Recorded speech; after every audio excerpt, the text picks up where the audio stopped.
This is Deborah Ruiz Wall from the Filipino Women's Working Party Collective in Sydney.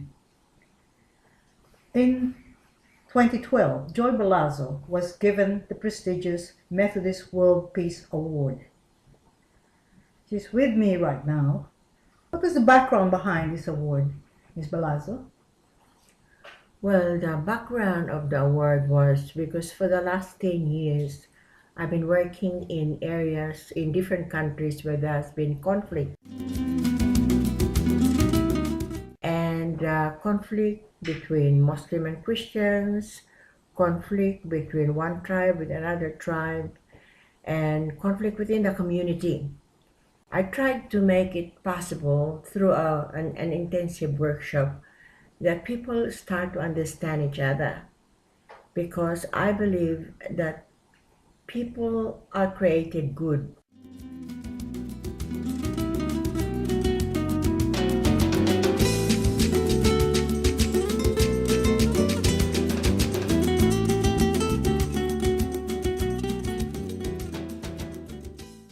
Which countries did you work in this particular time?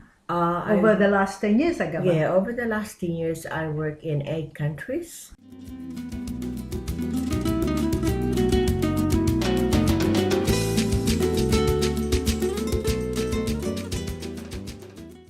I believe that you have returned to the Philippines now after many years in Australia, based with the Uniting Church. Now, you have a new project there, I gather, the Wellsprings for Peace. What made you think of starting this project?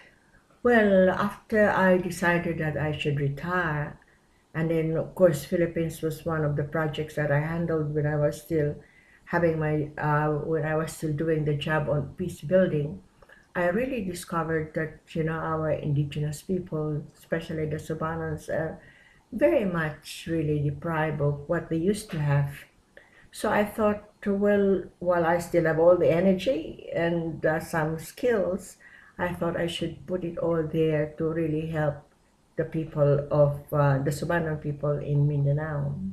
Who are these Sobanan people and what challenges confronted you when you were looking into this, the social conditions of the Sobanan people? Well, the Subanan, Suba means river, so they are actually people living close to the river.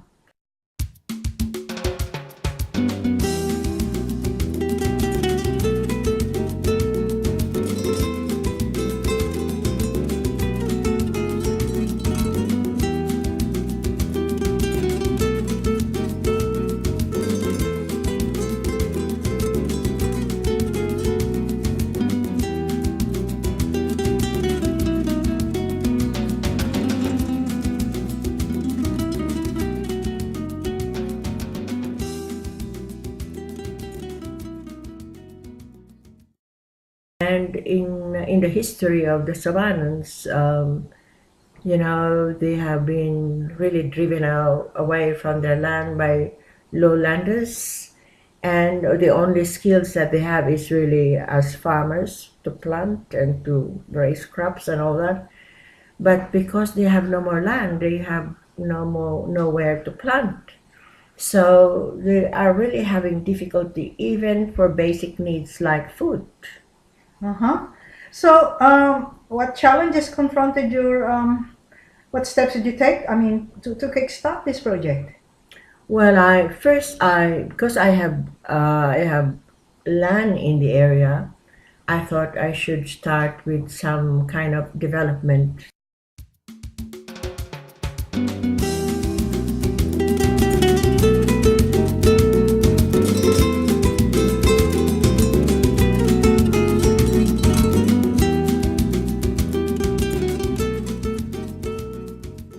We could address the problem of food. But then I also know that that is not the only answer to what was happening there. There was a need of also trying to make them understand each other so that the development program will succeed.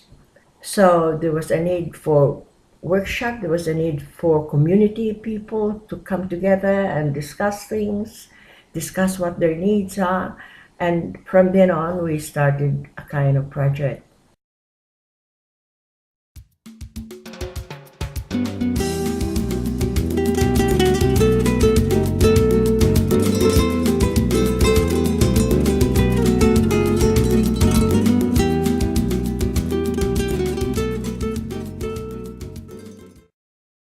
So, what have you achieved so far?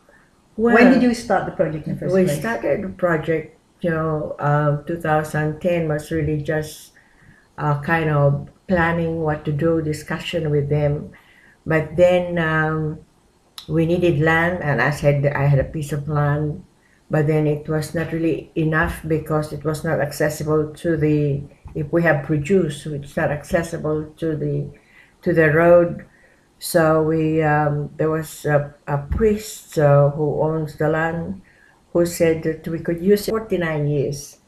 But of course, there were so many disagreements among people around. So Father Non decided that we should just buy the land. So after we have all the papers done and the ownership of the land has been settled, we started because that was really important in terms of doing a workshop and conferences and following up the development of people. But side by side with that was also the development. Like we started with demonstration farms on, and now like after that was 2011, 2012 we this is from discussion again of the group. We decided that corn was really the best product that we could apply or plant because that is really their basic need. And that more or less really addressed the need for food for the Savannah. They have a home? No, they don't have homes because, as I said, they don't even have land.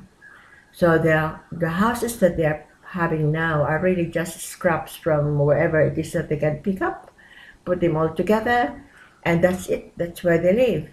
That's why we provided, with some of the help of some friends in Australia, we were able to put up housing for them because one house is only 2,400. That includes This is already in dollars, right? in dollars. There were friends who were very generous by giving us 10 houses now has been put up, and it's ready for settlement probably in the next 2 months. Okay, what would you like the Australian people to do to help you with the project? Well, there's still a lot of things to do. Like we're hoping to build 20 houses, but we only have 10 right now. We need to have we need all workshop materials. We need all of those things that would really develop them. And you were talking to the governor? Because I've been working on peace for the last 10 years in Asia Pacific, whether we could give peace a chance in the whole area of Zamboanga del Sur.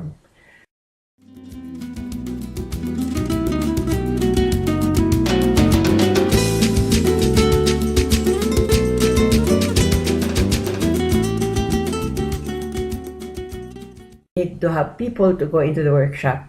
So I have a guarantee from the provincial government that they will provide all the people in the community the target for the whole year, so that like 60 to 70 participants for every workshop to attend every 2 months. Best of luck, Ms. Balaso. What a worthwhile project. Thank Best you. of luck. Thank you you, very Reverend. much.